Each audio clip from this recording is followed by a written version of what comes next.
kasalasan sa Roma chapter 5 verse 2 ay pinagama mo binayang ang pagmamahal sa amin o Diyos kung kami mga magsasalanan. At si Kristo, ang Panginoon Jesus, ay namatay para sa atin o Diyos. Salamat po ng mga anak. Salamat. Aming pangalan. Sa pangalan ng Jesus. Amen. God bless you.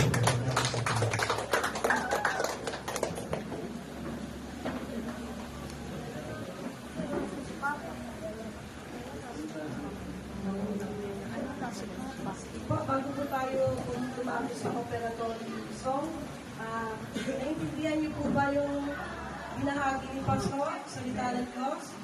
Gaano kalawak ang pag-ibig ng Diyos para sa atin? Diba? Hindi maarok ng isipan. Ibig sabihin, gaano kalalim yung kanyang pag-ibig para sa atin. Ang lahat ba ay nakinig? Naunawaan ba? Okay, sige po. Tayo po'y dadako sa ating operatory song. Ito po ay ihahandog ni Mana Lingging.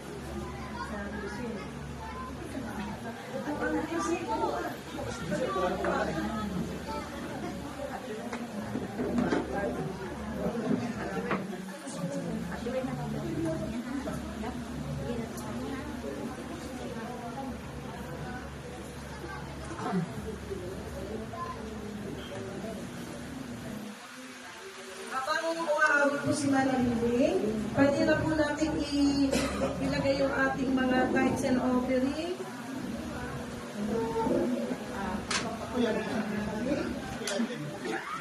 Sorry po. Ano siya?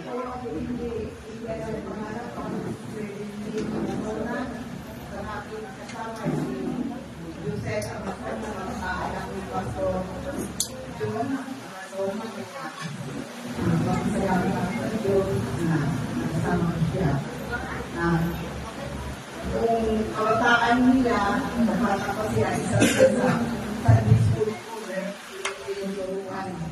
Kaya mga kapatid kaya, salamat sa Panginoon na kasama sa siya. At ang aminin ay, ang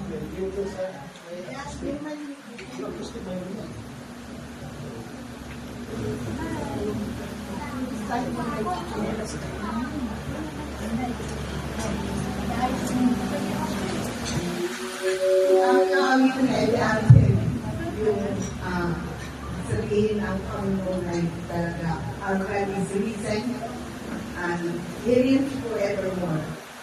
Kaya sa pamamagitan ng kanyang mga lakay ay tayo'y magaling.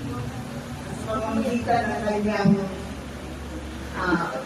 pagkapako sa krus ng Kalbaryo ay tayo magpilalayan na.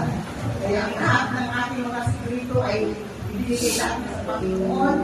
Nagsisig tayo, kaya kinagam natin ang Panginoon Jesus. Kaya tayo mga anak ng Niya.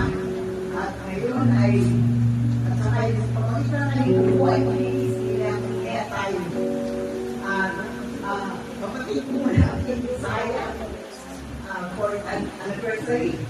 Salamat sa kayo sa pinagkatiwalaan ng Panginoon, Pastor John, Pastor Albert, Pastor Delbert, sa mga kapatid na nagnanay sa akin. Maraming salamat.